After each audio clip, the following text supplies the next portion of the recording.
Le secret de l'île des pirates en 1885, dans le port animé de Marseille, un jeune navigateur du nom d'Auguste Lefèvre rêvait de gloire et d'aventure.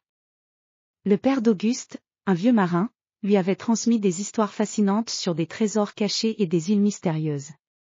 Parmi toutes ces histoires, une en particulier capturait son imagination, celle de l'île des pirates, un lieu mythique où le légendaire capitaine Rufus Black, un pirate redouté, aurait caché son immense fortune avant sa disparition. Le capitaine Black, connu pour ses exploits audacieux et sa cruauté, avait, selon les rumeurs, dissimulé son trésor sur une île au milieu de l'océan Atlantique. Cette île était décrite comme une terre sauvage, entourée de récifs dangereux et de brumes perpétuelles. Selon les récits, seuls les plus courageux pouvaient espérer la trouver. Armé de la vieille carte que son père avait conservée précieusement, Auguste décida de partir à la recherche de l'île. Il affréta un navire, le « Léopard des mers », un beau trois-mâts équipé des meilleures technologies de navigation disponibles. Avec lui se trouvait une équipe composée de marins expérimentés, chacun apportant des compétences uniques à l'expédition. L'équipage était dirigé par le vieux capitaine Bernard, un homme au regard sévère mais à la sagesse inégalée. Le voyage fut une épopée en soi. Les premiers jours se déroulèrent sans incident majeur, mais bientôt, le temps se détériora. Les tempêtes déchaînèrent leur furie, les vagues se brisèrent contre la coque du navire avec une violence redoutable, et le vent hurlait comme une bête enragée. Les marins, épuisés mais déterminés, luttèrent contre les éléments, tandis qu'Auguste scrutait les cartes et les instruments de navigation avec une concentration féroce. Après plusieurs semaines de traversées tumultueuses, l'équipage aperçut enfin l'île des pirates à l'horizon. Elle se profilait comme une silhouette sombre émergeant de la brume, ses falaises abruptes et ses plages de sable noir se découpant contre le ciel menaçant. La mer autour de l'île était parsemée de récifs dangereux, et le « Léopard des mers » dut manœuvrer avec une habileté remarquable pour éviter les écueils.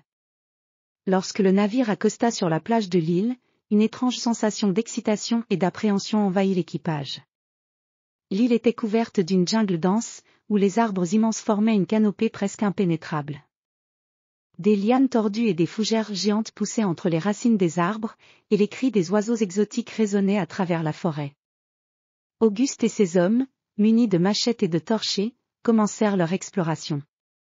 Ils suivaient les indications laissées sur la carte, en déchiffrant les indices et les symboles gravés sur des pierres anciennes. La chaleur était étouffante et l'humidité de la jungle rendait leur progression difficile.